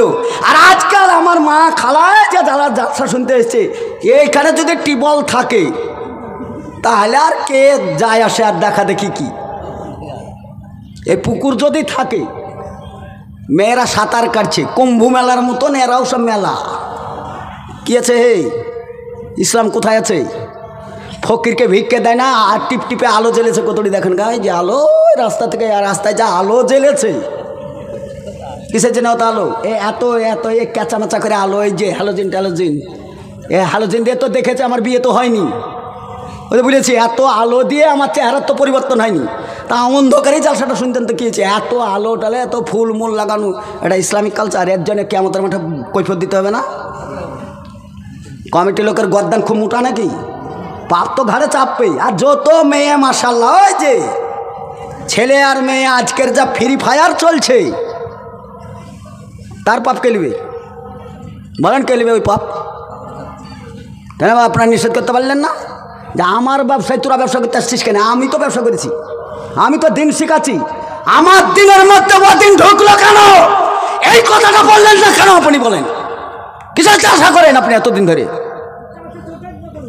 আপনি এতটা আলো খরচ করলেন, লাইট খরচ করলেন, বক্তা খরচ করলেন, গরুর গোস্ত মাশাআল্লাহ অত না বলতে 13টা এমনি পড়ে, আজকে বেশি করেছেন, সবটাই ঠিক আছে। আপনি মেলাতে জিলাপি আর নাগরদোলায় আর মেয়েদের মেলা ছেলেদের মেলা কুম্ভ মেলা করলেন, আর যোগী আদিত্যনাথ আর মোদির দোষ দিলেন। আপনারা কি বলেন কি আপনি? অতএব ওরা খুব ভালো করে জানে এখন আর মুসলিম নাই, আরে এদের আর কিছু নেই, এদের সব শেষ। আরে মসজিদ আর এখন সেই রমজান মাস ছাড়া আর মসজিদের আবাদ হয় না, তাই 42,000 মসজিদ ওয়াকফ সম্পত্তি আজকে মুসলিমদের আপনাদের, যে আপনারা মসজিদ তৈরি করেন না, ওই মসজিদ এখন বিজেপি সরকার আইন করে হস্তান্তর করেছে। আপনি মারা যাবেন, কবরস্থানে মাটি দিতে যাবেন, তো ওই মোদিকে লাশের এই অ্যাকাউন্ট জমা দিয়ে আসতে হবে। এই দেখো আধার কার্ড আমার বাপ মরেছে গো, এ দেখো তার অ্যাকাউন্টে ভারতবাসী, এ দেখো আমাদের কবরস্থান এইখানে উল্লেখ করে প্রধানের মেম্বারে সই করে ওইখানে আপনার দিল্লিতে যাবে, 4 দিনও হতে পারে 5 দিনও হতে পারে, বিল আসবে, তারপরে মাটি হবে। আপনি লাশ নিয়ে পুজো করেন, ধূপ আর সেন্দুর দিয়ে কী করবেন আপনি? সরকারি আইন কিছুদিন আগে নোটকে বাতিল করে দিল, আপনি কিছু করতে পেরেছেন? সরকার নোট বাতিল করে কিছু করতে পারেননি। সরকার ওয়াকফ বিল পাস করছে, আর আপনার মসজিদের জন্য আপনি ভাবছেন মসজিদ থাকবে কিনা, তাই দেখেন আগে। মুখ তো খোলেন না আপনারা, মুখ খুলেছেন কোনো দিন? খোলেননি। উসমান রাদিয়াল্লাহু তাআলা যে পর্দায় ছিল, সেই পর্দা মা বোনেরা করা দরকার ছিল। আজকাল আমাদের মা বোনেরা আজকে খোলামেলা পোশাক, খোলামেলা রং ঢং করে রাস্তাঘাটে বেড়াচ্ছে। এইভাবে বেড়াতে গেলে আর দিন ইসলাম থাকবে? বলেন তো, কারখানা যেমন হবে মাল তেমন হবে, কারখানা যেমন হবে মাল কেমন হবে? কারখানা ভালো হলে মাল ভালো হবে না? কথা বুঝে আসে? 3 শিক্ষিত বন্ধু, 3 জন বন্ধু, তারা রেজাল্টের আশায় বসেছে, একটা ভালো জায়গা বসেছে। তারা বলছে যে শুধু শুধু বসবি, গল্প করবি, তো চপ আর মুড়ি খা। এই চপের দোকান আছে, চপ নিয়ে আয়, মুড়ি নিয়ে আয়। 3টে ঠোঙাতে 2 করে চপ নিয়েছে, আর 3টে ঠোঙায় অল্প অল্প করে মুড়ি নিয়েছে। শিক্ষিত ছেলে কিন্তু। আর তারা মুড়ি টুড়ি খাচ্ছে, খেতে খেতে খেতে খেতে চপটা ভাঙছে। চপের মুড়ির সঙ্গে চপের একটা মিল আছে। চপটা ভেঙে দেখছে তো চপের চুল, একটা কথা আছে না, চপের চুল বা চপের চুল। কিন্তু ছেলেগুলো শিক্ষিত, এই সালা বাজে একদম দোকানটা, চপের চুল, ছি ছি ছি ছি। মানুষ চুলটা এত শ্যাম্পু সাবান দেওয়ার পরেও খাবারে চুল পড়লে আমরাও একটু চুল টুল ফেলে দিয়ে খেতে পারি। এ সাহেব একদম পাতেই নিতে পারো, পাতেই চেঞ্জ করে। এই আমাদের মাদ্রাসারই প্রধান শিক্ষক, কিন্তু ওনার সঙ্গে আমি অনেকদিন খেয়েছি, আমি বুঝি। যে যত বাঁচে তার পাতে বেশি এটা একটু পড়ে, তো ওনার পাতে সবাই এটা একটু পড়লে ও খাবার খেতে পারে না। আমার ওটা যায় আসে না, চুলটা ফেলে দিলাম, খেয়ে নিলাম। এখন হেড মৌলানার মেজাজেরও লোক আছে, আমার মেজাজেরও লোক আছে। এখন চপের চুল দেখে একজন বলছে এই ছি ছি ছি ছি, একবার বাজে দোকান রে। তার একজন বলছে যে দাঁড়া দাঁড়া দাঁড়া, আর একজন বলছে দাঁড়া দাঁড়া দাঁড়া, তো দাঁড়া দাঁড়া দাঁড়া, এই আর একটা তোরটা ভাঙ। অটটা ভেঙে দেখছে অটটাও চুল। আরে ছি ছি ছি ছি, কী ব্যাপার রে? এই তোরটা দেখ, অটটা ভেঙে দিচ্ছে, অটটাও চুল। আমাদের মতন রাখাল পাখাল হলে তো ওই দোকানকে মেরে শার্ট করে ফেলতাম, কিন্তু ফার্স্টে বলেছে শিক্ষিত ছেলে। তারা বললো একটাতে চুল থাকা এটা স্বাভাবিক হতে পারে, তিনটেতে চুল মানে তো গোলমাল আছে কিছু। কোথায় নিয়ে আসলি চপ? অমুক দোকান। চল, দোকানে গিয়ে দেখছি তো কাঁচের ভিতরে একবার টক টক টক টক করছে, কাঁচ দিয়ে ঘেরা, মশামাছিও নেই, চুল পড়ার কোনো আশঙ্কা নেই। এইখানে চুল পড়বে কেন? এইটা চুল পড়ার কথা নয়। তাহলে কি করা যায়? কিন্তু চপটা ভাসছে ভিতরে আর মালটা সাজাচ্ছে বাইরে, কাঁচে ঢাকছে। এখন যেই ঘরটাতে ভিতরে বানাচ্ছে সেই ঘরের অনেকটা ইটের এই যে ফাঁকা থাকে না, এই যে আধলা মারা ওই ফাঁকাটা, এরা শিক্ষিত ছেলে, কারখানাটা দেখতো, সেই ইটের ফাঁক দিয়ে তাকিয়ে দেখছে বেচারার ডান হাতটা স্বাভাবিক আছে, বাম হাতের এই অবধি কাটা। এখন ওকে ময়দাটা রেডি করে দিয়েছে, ওইখানে চপটা ভাসছে। দুটো তো লোক, একটা বিক্রি করছে একটা ভাসছে। ওইখানে কিন্তু এইরকম চপটা নিচ্ছে, ময়দাটা নিচ্ছে, এ হাতে এরকম যত পাচ্ছে গোল করছে। কিন্তু চ্যাপটা করার বেলায় কারখানাতে হয়েছে এই যে হাতটা তো কাটা, এই হাত তো আর চ্যাপটা করার রাস্তা নেই। এখন ওকে চ্যাপটা তো বানাতে কারখানায় দিতে হবে। এখন এইরকম করে গোল করছে, মালটা তো চ্যাপটা করার লাগবে, তাহলে তার কারখানায় দিতে হবে। এখন কারখানায় যদি এরকম করে চাপ মারে, ওই কারখানায় কী আছে এবার বলুন, বলুন তো এবার কী আছে? কারখানা এবার যা আছে তাই তো ওই চপের ভিতরে থাকবে। তা কারখানা যেমন হবে মাল তেমন হবে। এর জন্যে একটা বাংলা ভাষা বলে চপের চুল, এর আসল মদ্দা পান না তো, আজকে তো খোলাসা করে দিলাম। তাহলে বুঝেন ওই চপের যদি চুল থাকে, থাকাটা স্বাভাবিক, কারখানা খারাপ। পৃথিবীর শ্রেষ্ঠতম কারখানা হচ্ছে মায়ের পেট। পৃথিবীর শ্রেষ্ঠতম ভাষা একটা, যেটা মায়ের শান্তি পায়, বলেও শান্তি পাওয়া যায় একটা শব্দের দ্বারাই, মা। তাহলে মা শব্দ যেখান থেকে আসে, তাহলে মাকে সাবধান হতে হবে। পৃথিবীর সবচাইতে দামি জিনিস আমার পেট থেকে আসবে। পৃথিবীর শ্রেষ্ঠ ভাষা একটা শব্দতে মধু ভরা আছে, সে আমাকে মা বলে ডাকবে, তাহলে তো মাকে মায়ের পরিবেশে থাকতে হবে। মা এখন মা হয়েছে না মা এখন দালাল হয়েছে বোঝা যায় না। বাড়ি থেকে ঠিকই বেড়াচ্ছে বুরখা টুরখা এই ওড়না টোনা দিয়ে, খানিক যাওয়ার পরে দমকল বাজারের দালাল হয়ে ঘুরে বেড়াচ্ছে। আপনি খেয়াল করেছেন? দেখেছেন আপনি? মা তার কাছে অনেক সম্পদ আছে, সেই সম্পদ রক্ষা করার জন্যে প্রত্যেকটা ঘরে একটা করে দায়িত্বশীল লাগবে, পুরুষ লাগবে। পুরুষ ছাড়াই হজ উমরা করতে যেতে পারবে না, সে যত কোটিপতি হোক। তার বাপ লাগবে, না তো তার নিজের মামা লাগবে, নিজের চাচা লাগবে, নিজের নানা লাগবে, নিজের দাদা লাগবে, না তো নিজের বড় ছেলে লাগবে। দোলা ভাইয়ের সঙ্গে হজ করা যাবে না, চাচা তো ভাইয়ের সঙ্গে হজ করা যাবে না। চাচি, টাকা থাকলেই আপনি যেতে পারবেন না, অনুমতি নেই। আপনি কার সঙ্গে বাজার করতে যান, বাজার করে আসার সময় সন্ধ্যা হয়েছে, তাড়াতাড়ি বাড়ি পৌঁছাতে হবে। খালা এখন আর কোনো গাড়ি পায়নি, একটা টেকার পেয়েছে, টেকার ভর্তি, টেকারওয়ালা নিজেই বসতে জায়গা পাই না, আমরা সাহস পাই না, আর আমাদেরকে তো নিবেও না। মাশাল্লাহ, আমাদেরকে নেওয়ার চিন্তা ভাবনা করে না। আমি যদি বলি যে এই জায়গাটা, এই গ্রামটার নাম কি? হ্যাঁ, দাঁতপুর। তাহলে দাঁতপুরে জালসায় যাব, এক হিরো চলে আসছে সাইকেল নিয়ে। এখন তো সাইকেল কম, মোটর সাইকেলই বেশি, তা হিরো আসছে সাইকেল নিয়ে আসছে। আমি ওই মোড়ে থেকে আসছি, তো আমি বলছি দাদা আমি তো ওই জালসাটায় যেতাম, তা আর কত হাঁটবো, আমাকে একটু নিয়ে যাওয়া যাবে না?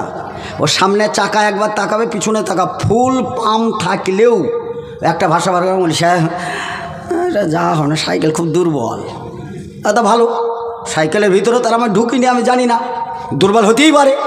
কিন্তু একজন হিরোইন চলে আসছে, মুখের রং দিয়ে, চোখে সানগ্লাস দিয়ে, আর টান টান জামা গায়ে দিয়ে, হিল তোলার জুতে পরে, চোখে ভুরুটাকে শুরু করে আসকারা মাস্কারা দিয়ে, আইলানা মাইলানা দিয়ে, মুখটাকে টিয়ামুখী। দাদা একটু যাওয়া হবে না? দেখো রিঙে চলুক, টায়ার থাক আর না থাক, হ্যাঁ যাওয়া হবে, সে সামনে হোক আর পিছনে হোক। কি দ্বিচারিতা! আলেম হয়ে আমাদের জায়গা হয় না, আর পিছনে তুমি মাল পেলে ছাড়ো না। মাল হলে ওই মাল পচবে, মাল হলেই সে মাল পচবে। আজকে সমাজের মাল পচা না তাজা বলেন, কথা বলেন।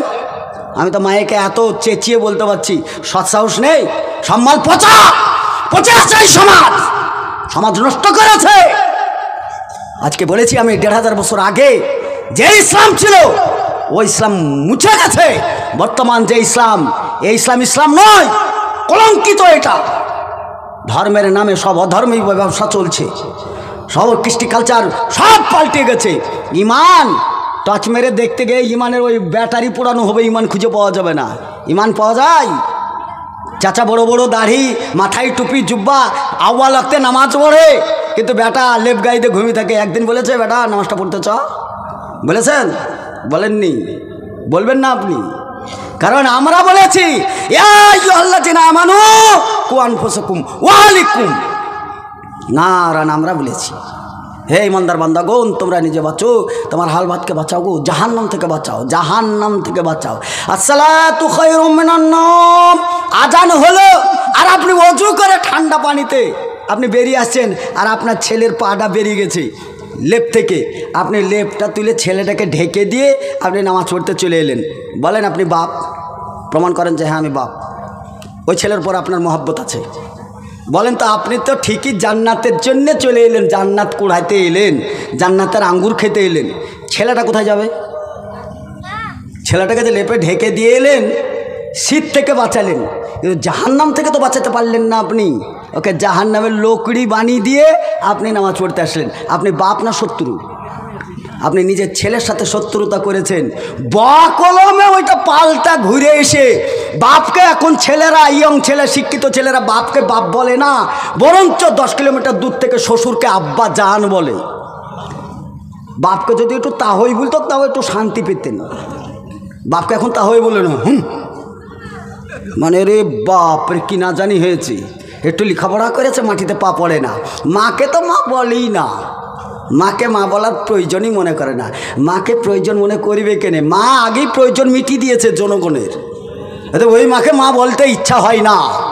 চলুন শেষ হাদিস একটা বলি, বলার পরে আপনাদের আকাঙ্ক্ষিত বক্তা শীত, সেই বক্তার বক্তব্য আপনাদের কিছুটা শুনতে হবে। আপনার মস্তিষ্ক ব্রেন খুব অল্প, ছোট্ট ব্রেন, আর সন্ধ্যা থেকে ওয়াজ শুনছেন। কার ওয়াজটা যে মনে রাখবেন আপনারা, আমি এটাই তো ভাবছি, কার ওয়াজটা আপনাদের মাথায় থাকবে? মাথায় থাকার তো কথা না, একবারে রেগুলারই ওয়াজ শুনে চলছে সন্ধ্যে থেকে, এত ওয়াজ তো থাকবে না। তো তারপরে বলি দেখি, দেখা যায় একটা কথা বলেছিলাম ফার্স্টে, যে আপনাদেরকে আসলটা জানানো হয় না বা জানতে দেওয়া হয় না, অনেকটাই গোপন করে সুরসার করে আসলটাকে ঢেকে দিয়ে দেশের দলে দল ভাসিয়ে, গা ভাসিয়ে, গজল বলে, গান বলে সমাজের ওপর আলেমরা এইভাবে চালিয়ে দিয়ে জালসা সমাপ্ত করে চলে যায়। আমার কাছে কয়টা কথা জমা আছে, রাসূল বললেন কথা কটা বলে দিও, বলার হয়তো সুযোগ থাকবে না। কত লোক কথা হড়হড় করে বলতো, কখন বুবা সেজে আছে, কত লোক গল গল করে খেত, কখন কত লোক পাওয়ার দিয়ে দেখা দেন প্যারে, হ্যাঁ কত লোক পড়ে আছে, তুমি চোখের সামনে দেখো। এতে ভালো কথা আছে, ওই কথার পৃথিবীর সবচাইতে শ্রেষ্ঠ ভাষা, ভালো কথা হচ্ছে আসসালামু আলাইকুম। এটা হচ্ছে সবচেয়ে ভালো ভাষা। আমাদের মধ্যে এখন সালাম কম না বেশি? কমে যায়নি? এখন ঠ্যাঙ্কু ম্যাঙ্কুতে ঢেকে গেছে। মর্নিং টর্নিং, গুড মর্নিং, কত রকমের তো মর্নিং বেরিয়েছে আল্লাহ জানে। এখন আসলটাকে ঢেকে দিয়ে 10 জন লোক হাজার হাজার করে 10,000 টাকা দিল, আর 10টা লোক টাকা দিতে পারলো না। মৌলভী সাহেব আসসালামু আলাইকুম, আসসালামু আলাইকুম, 10টা লোক সালাম দিল। আচ্ছা আপনাদের বিচার, এই যে জনতার আদালত, আপনাদেরকে বিচারটা দিলাম। আচ্ছা কে বেশি দান করলো? কথা বলেন। যে সালাম দিল, সেই যে সালাম দিল তার প্রতি আমরা সন্তুষ্ট হতে পারি না, বরঞ্চ যে 1000 টাকা দিয়েছে তারও বিরাট দোয়া খায়ের টয়ের হলো। কিন্তু আপনার অজান্তেই ওই লোকটি বলেছে আসসালামু আলাইকুম, আল্লাহর পক্ষ থেকে আপনার প্রতি শান্তি বর্ষিত হোক। আল্লাহর পক্ষ থেকে যদি শান্তি আসে, আর অশান্তি হওয়ার কথা? আর অশান্তি হওয়ার কথা? একটু দেখে ভাবেন তো, আমাদের মুখে একটু হাসি থাকে, আমরা ফিকফিক করে হাসি, আসসালামু আলাইকুম চাচা ভালো আছেন, চাচি কেমন আছে, বাড়ি কেমন চলছে, এসব আমরা মাঝে মধ্যেই আমরা বলি। আমরা বেশি বেশি সালাম দিই, কারণ আমরা মৌলভী মানুষ, সালাম দিতেই হবে। কোনো মাস্টার, ব্যারিস্টার, উকিল, হাকিম, 1.5-2 লক্ষ টাকা বেতন, তাকেও আমরা বলি আসসালামু আলাইকুম। এত টেনশনে থাকে, মানে ওয়ালাইকুম সালাম এটা মুখ দিয়ে এই 25 গ্রাম জিবেটা নড়ায় না, 5 কিলো মতো লড়ি দিয়ে চলে যায়। দেখেন না এটা এত অশান্তি। আমরা নামাজ পড়তে গেলে জুমা টুমাতে একটু আতর ফাতর লাগিয়ে, একটু সুসেন্ট, রসুলের সুন্নাত, মানুষের সমাজে যাব, একটু সেন্ট টেন্ট পাওয়া যায়। এত টেনশনে থাকলে, টেনশনের বলে মন ক্যাপসুল হচ্ছে বলে, বিড়ি সিগারেট এগুলোর বলে মানে টেনশনের ক্যাপসুল, মানে এগুলো দূর হয় নাকি শুনেছি, ও যারা খায় তারা বলে। এক একটা না আমাদেরও খেতে মন চাই, কিন্তু পারি না। আপনি আমার পিছনে নামাজ পড়েন গল গল গল গল করে খেয়ে, কোনো অসুবিধা নাই। আমি যদি একদিন সিগারেট খাই তারপরের দিন আমার ইমামতি নাই কেন? তুমি লাট সাহেবের পুত্র নাকি? তুমি বিড়ি খেয়ে আমার পিছনে নামাজ পড়বে আর আমি বিড়ি খেতে গেলে দোষ হবে কেন? তোমার সমাজেরই তো ইমামতি করি। তো এই তো ফার্স্টই বলেছি, যেমন পচা কাঁঠাল তেমন মুচি খদ্দের হওয়া দরকার। আমি আতর মাতর লাগি নামাজে দাঁড়াই, ওই 1.5-2 লক্ষ টাকা বেতনওয়ালা পাশে এসে দাঁড়াই, নামাজ সালাম ফেরার সময় পরে তখন বুঝি যে সালাম ফিরিয়ে এইদিকে নামাজে এসে দাঁড়াই, তো মনে হচ্ছে একটা পাঁঠা এসে দাঁড়ালো, মনে হয় না? পাঁঠা দাঁড়ালে বললাম মানে পাঁঠার গায়ে কী থাকে? কথা বলেন। পাঁঠার গায়ে দুর্গন্ধ থাকে। তো সিগারেট যদি খায়, বিড়ি যদি খায়, তো তার গায়ে কি থাকে? বলেই কি থাকে?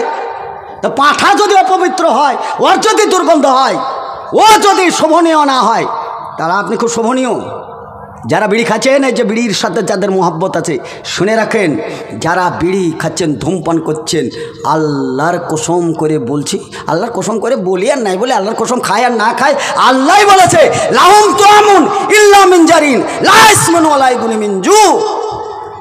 এই ধরনের খাদ্য খাবার, যে খাবারগুলো নে শরীর মোটা তাজা হয় না, শরীর বৃদ্ধি হয় না, হাড় হয় না, রক্ত হয় না, যে শরীরে বল বৃদ্ধি পায় না, এই খাবারগুলো জাহান্নামীদের খাবার।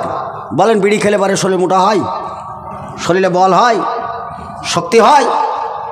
রিস্কায় চেপে দিয়ে, আগে তো রিস্কা চলতে, রিস্কায় একজনের চেপেছি, পটপট করে 22 হচ্ছে আর করে দেওয়াটা টানছে আর বিড়ি করে খুব খুব করে কাশছে। আমি তো শালা যতই টান, তোর রিস্কা থেকে আমি আর নামছি না। তুই বিড়ি খেয়েছিস, তোকে টানি নিয়ে তোর ফুসফুসে গরম করে দিব কেন? ওই বিড়িটা ছেড়ে দিয়ে যদি প্রতিদিন 250 করে দুধ খেত, তো রিস্কাটা চালিত, তো আরাম পেত, শরীরটা তো ভালো থাকতো। এই খাবারগুলো হচ্ছে জাহান্নামীদের খাবার বলেছে কোরআন। কোরআনের ওপর যদি আপনার ঈমান থাকে, তাহলে আপনাকে সিদ্ধান্ত নিতে হবে। আজকে এতটা আরাম জানতাম না, জানার পরে এই সিদ্ধান্ত নিলাম আজ থেকে আর এটা মুখে দেবো না। বলা যাবে এটা? পারা যাবে এটা?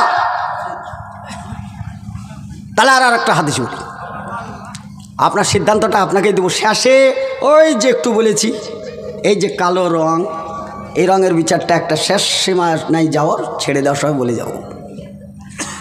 আল্লাহ রসুল সাল্লাল্লাহু আলাইহি সাল্লাম আমাদেরকে দ্বীনের শিক্ষা হিসাবে তিনি ছিলেন আমাদের মডারিং, তিনি ছিলেন আমাদের আদর্শ, তিনি ছিলেন পথ প্রদর্শক। তিনার উপরে কোরআন অবতীর্ণ হয়েছে, ইন্নাল্লাহ রাব্বি ওয়া রাব্বুকুম ফা'বুদু হাযা সিরাতুল মুস্তাকিম। সঠিক রাস্তার দিশা যিনি দেখেছেন মুহাম্মদ সাল্লাল্লাহু আলাইহি সাল্লাম, তিনি আল্লাহর দিদারে গেলেন। লম্বা চওড়া ঘটনা বলতে চাইছি না, ছোট্ট যেটুকুন দরকার সেইটুকু বলছি। তিনি বললেন, সব কথা সারার পরে এত দূরে যখন আসতেই পেরেছি, সুযোগ হাতছাড়া করে লাভ নেই। মুহাম্মদ সাল্লাল্লাহু আলাইহি সাল্লাম বললেন, জান্নাতটা কি দেখা যায়? জিবরিল, জান্নাতটা কি দেখা যায়? আল্লাহ রাব্বুল আলামিন বললেন, হে মুহাম্মদ সাল্লাল্লাহু আলাইহি সাল্লাম, জিবরিল যাও মুহাম্মদ সাল্লাল্লাহু আলাইহি সাল্লামকে জান্নাত দেখে নিয়ে এসো। তিনি জান্নাত দেখলেন। জান্নাতের বিবরণ তো 1-2 ঘন্টার কারবার না, আমি ওদিকে যাচ্ছিও না, ওটা বলছি না। তিনি জান্নাত দেখলেন, বললেন এই বিবরণগুলো কি দাঁতপুরের লোককে দেওয়া যায়? আরে হ্যাঁ, দেওয়া যায়। কে দিবে? আমার উত্তরসূরিরা থাকবে, মারজুল হক সালাফি থাকবে, সোহেল সালাফি থাকবে, আরও যারা আলেম ওলামা থাকবে, তারা এই কথাগুলো বলবে, প্রচার করবে। তারাকতু ফিকুম আমরাইন লান তাজিদু মা তামাসসাকতুম বিহিম কিতাবাল্লাহি সুন্নাত রাসূল বলবে। তা আমরা বললাম, তাহলে আমরা প্রচারে আসছি, তাহলে মুহাম্মদ সাল্লাল্লাহু আলাইহি সাল্লাম আমাদেরকে যা বলতে বলেছেন, তিনি বললেন জান্নাতের বর্ণনা যদি দেওয়া যায় তাহলে তো জান্নাতের দেওয়া গেল, তাহলে জাহান্নামটা একটু দেখা যাক। জাহান্নাম দেখতে গেলেন, দেখার পরে দেখলেন একটা মেয়ে বেকট চিৎকার করছেন। রাসূল সাল্লাল্লাহু আলাইহি সাল্লাম গেলেন, যাওয়ার পরে দেখলেন মেয়েটাকে গোল করে ঘিরে অনেক পুরুষ তারা ঘিরে নিয়ে বসে আছে। জিবরিল, কে গো মেয়েটা? কোথাকার মেয়েটা? কোন সম্প্রদায়ের?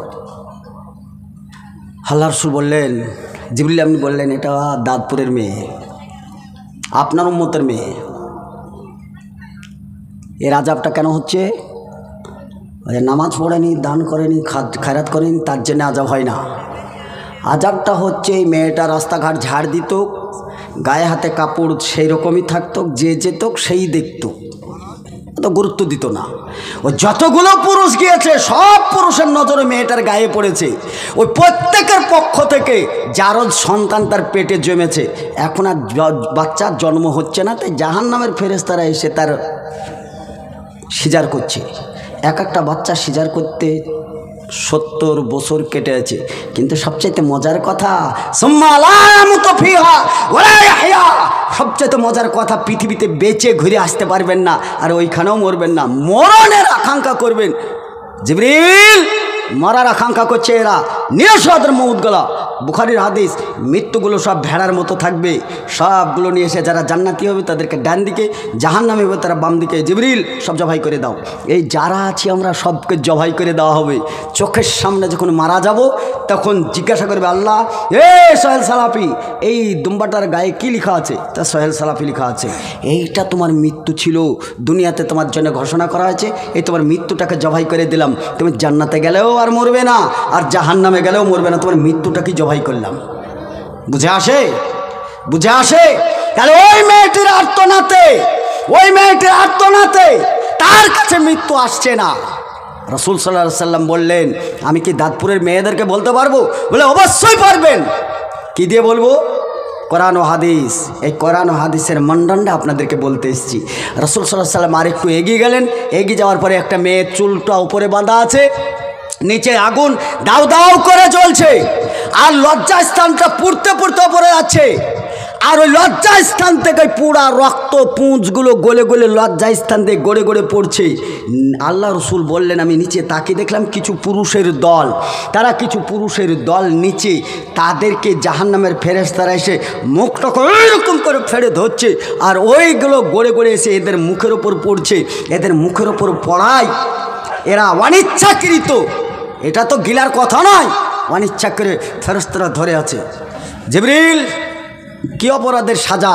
মেয়েটা কি অপরাধ করেছে, ছেলেরা কি অপরাধ করে? জিবরিল আমিন বললেন, এটা আপনার উম্মতের মধ্যেকার দাঁতপুরের মেয়ে, ছেলেরাও দাঁতপুরের। অপরাধ কুল্লু উম্মাতিন ইয়াদখুলুনাল জান্নাহ, সমস্ত উম্মত জান্নাত যাওয়ার কথা, এরা কি অপরাধ করেছে? এদের এই সাজা কেন? বলে এদের অপরাধ এইটা। অপরাধ হচ্ছে এই মেয়েটা দেহ ব্যবসা করত, পতিতালয়ের মেয়ে, বেশ্যেখানার মেয়ে, যার জন্যে এর লজ্জাস্থানের এই সাজা হচ্ছে। আর এদের সাজা পুরুষরা কি দোষ করেছিল?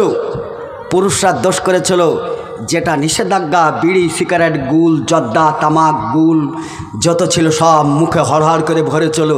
তাই ওই মেয়েগুলো ওই লজ্জাস্থানের গড়ে আসা রক্ত পুঁজগুলো এদের মুখে এখন এসে পড়ছে, আর অনিচ্ছা করে এদেরকে ধরে ধরে খাওয়ানো হচ্ছে। নিরুপায়, কিছু করার নেই, কারণ যেটা হারাম ঘোষণা করেছিল, ইন্নাল্লাহা লা ইউহিব্বু কুল্লা মান কানা ইন্নাল্লাহা লা ইখলাফুল মিয়াদ। পৃথিবীর মানুষের প্রত্যেকেরই যদি সে ইচ্ছা করে সে তার ওয়াদাকে ভঙ্গ করতে পারে, ওয়াদা ঠিক রাখতে পারে, তাদের ব্যক্তিগত ব্যাপার। কিন্তু তিনার রব অর্থাৎ মানবের রব আল্লাহ, তিনি তিনার ওয়াদাকে ভঙ্গ করেন না।